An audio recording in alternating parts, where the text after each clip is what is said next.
اتقال لي بقى ليه عملتي كده وما تجيبهوش تاني. انا بجد بقى مش عارفه اعمل ايه فيها، ايه يعني لو تعبت في مره وجبته في يوم؟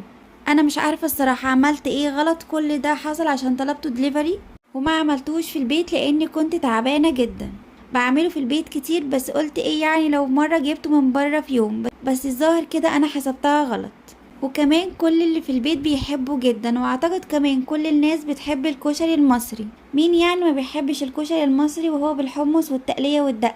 بس تقريبا بقى المشكلة ما كانتش في الكشري، المشكلة تقريبا ان انا كنت تعبانة وجبته من بره. المهم بقى حطيت الكشري في الطبق وحطيت كمان الصلصة بتاعته والدقة، وكان جاي معاه كمان شطة وكمان شطة زيت. والكشري بقى ما يحلاش الا لما يكون عليه عصرة ليمون، بتودي بقى طعمه في حتة تانية خالص، وكمان بتحليه اكتر ما هو حلو. جربي بقى الكشري بالليمون وقوليلي ايه رأيك في الكومنتات، وعرفيني بقى من اي بلد بتتابعي.